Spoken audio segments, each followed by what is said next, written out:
tàu chi rồi đó, tàu chi đó, ta tọt chi,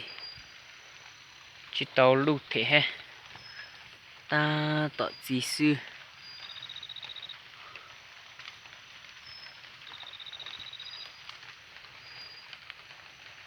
rong ta lấy đồ cho phong dư,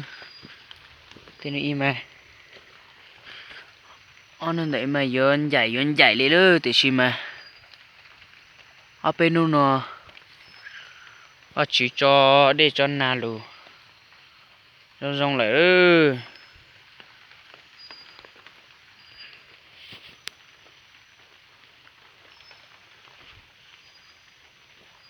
Đi từ tới bàn là cái to đi nó thế đó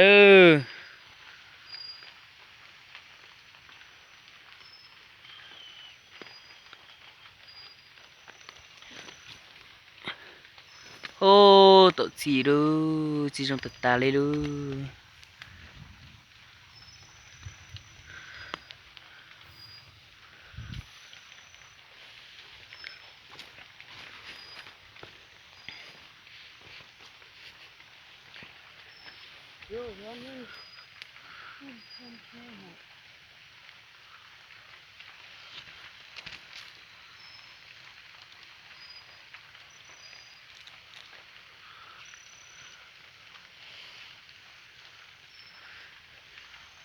trong tật ta lên đâu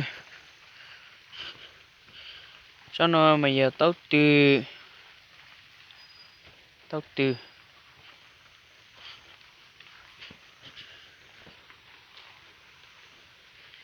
đi từ tới bàn là